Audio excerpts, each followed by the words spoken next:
Percy Jackson and the Olympians, the Lightning Thief. Chapter 2. 3 old ladies knit the socks of death. I was used to the occasional weird experience, but usually they were over quickly. This 24/7 hallucination was more than I could handle.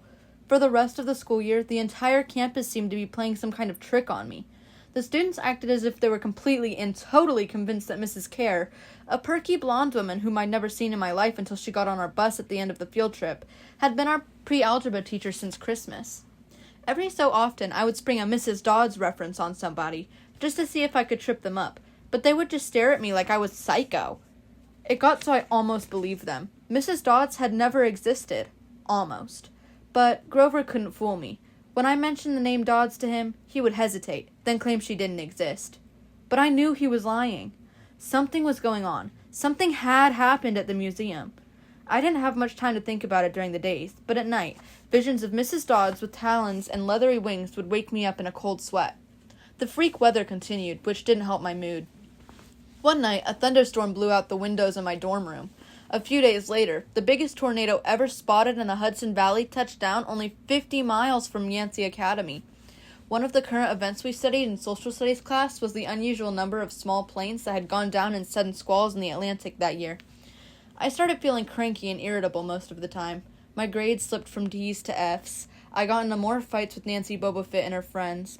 I was sent out into the hallway in almost every class. Finally, when our English teacher, Mr. Nicole, asked me for the millionth time why I was too lazy to study for spelling tests, I snapped. I called him an old sot. I wasn't even sure what it meant, but it sounded good.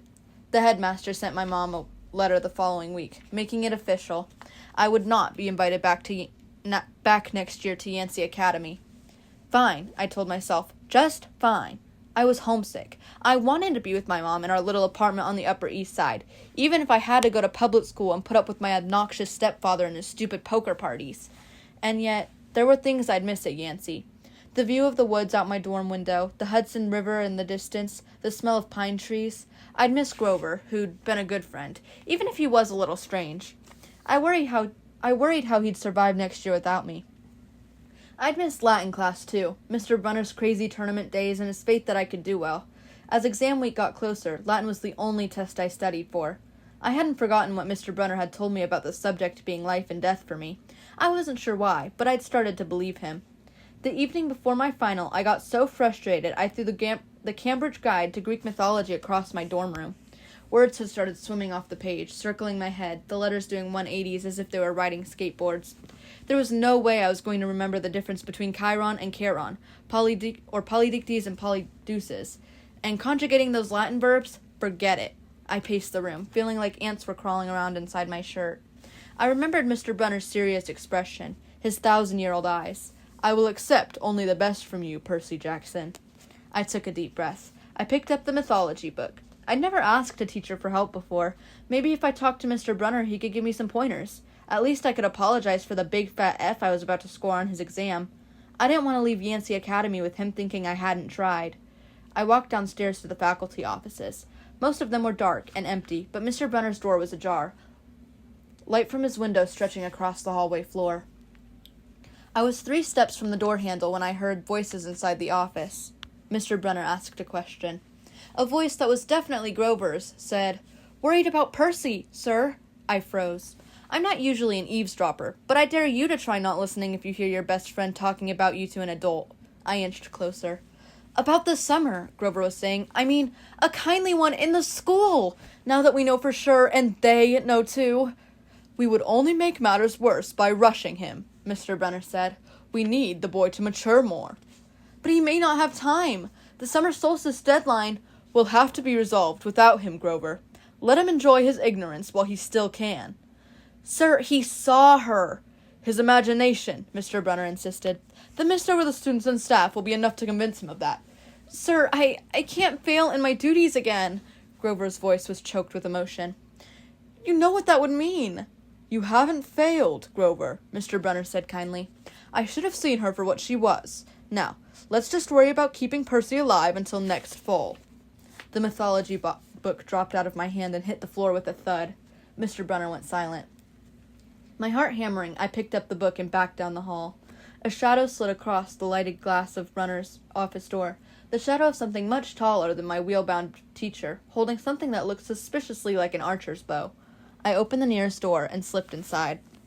A few seconds later, I heard a slow clop, clop, clop, like muffled woodblocks, then a sound like an animal snuffling right outside my door. A large, dark shape paused in front of the glass, then moved on. A bead of sweat trickled down my neck.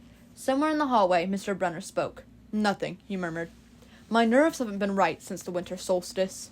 "Mine neither," Grover said, "but I could have sworn—" "Go back to the dorm," Mr. Brunner told him. "You've got a long day of exams tomorrow."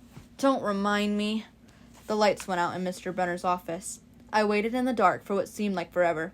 Finally, I slipped out into the hallway and made my way back up to the dorm. Grover was lying on his bed, studying his Latin exam notes like he'd been there all night. "Hey," he said bleary-eyed, you gonna be ready for this test?" I didn't answer. "You look awful," he frowned. "Is everything okay?" "Just tired." I turned so he couldn't read my expression and started getting ready for bed. I didn't understand what I'd heard downstairs. I wanted to believe I'd imagined the whole thing, but one thing was clear. Grover and Mr. Brunner were talking about me behind my back. They thought I was in some kind of danger.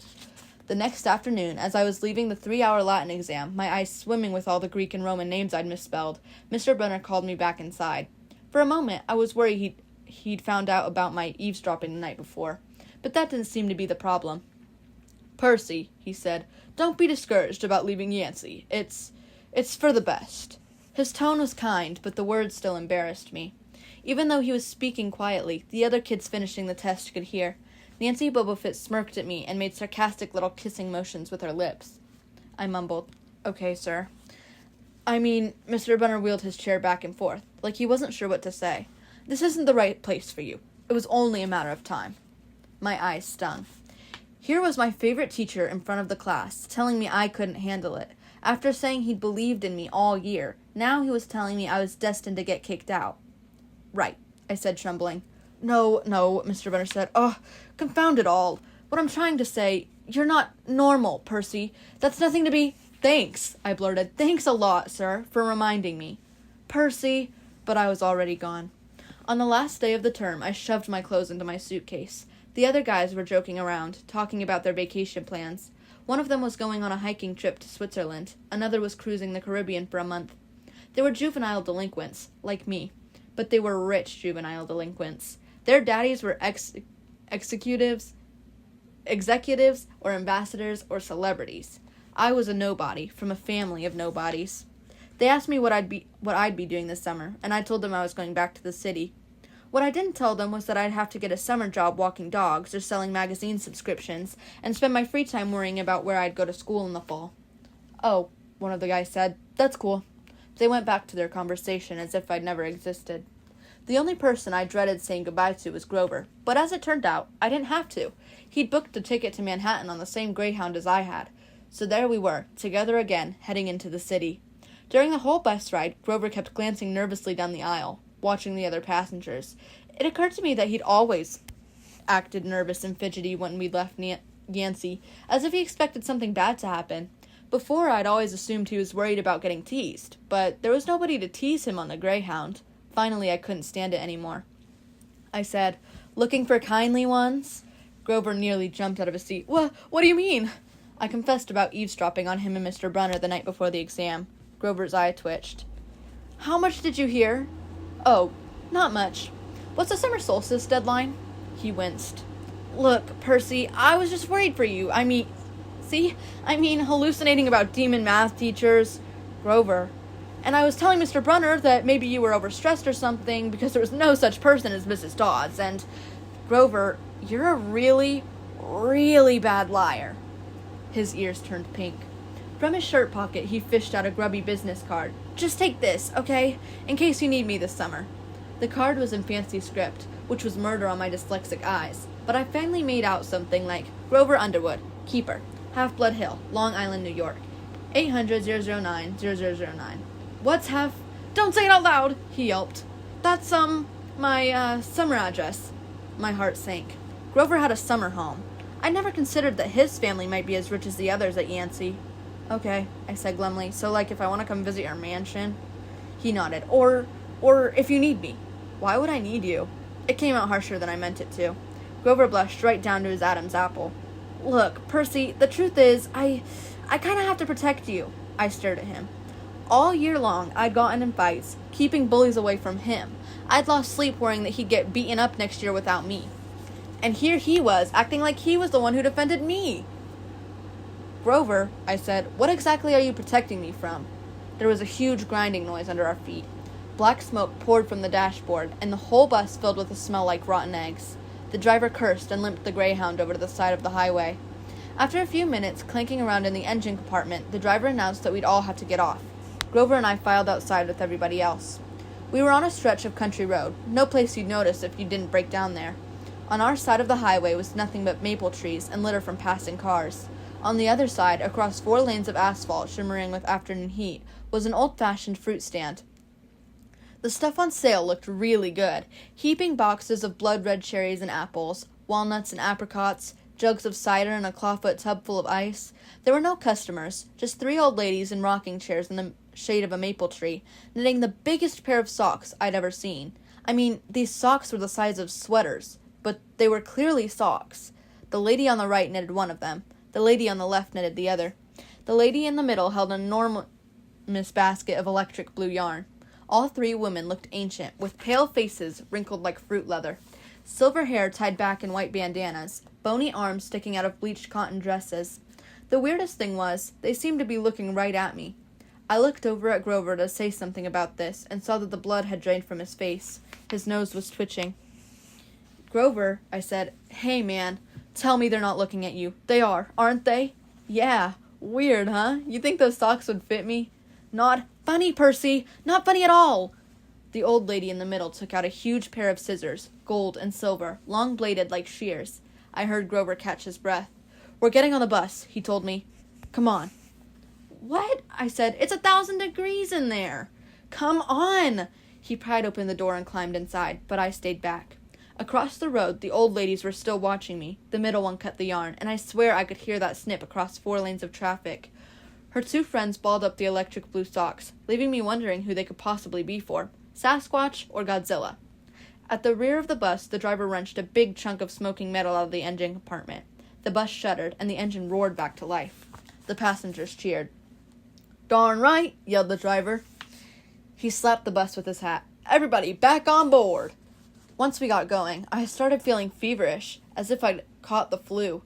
Grover didn't look much better. He was shivering and his teeth were chattering. Grover? Yeah?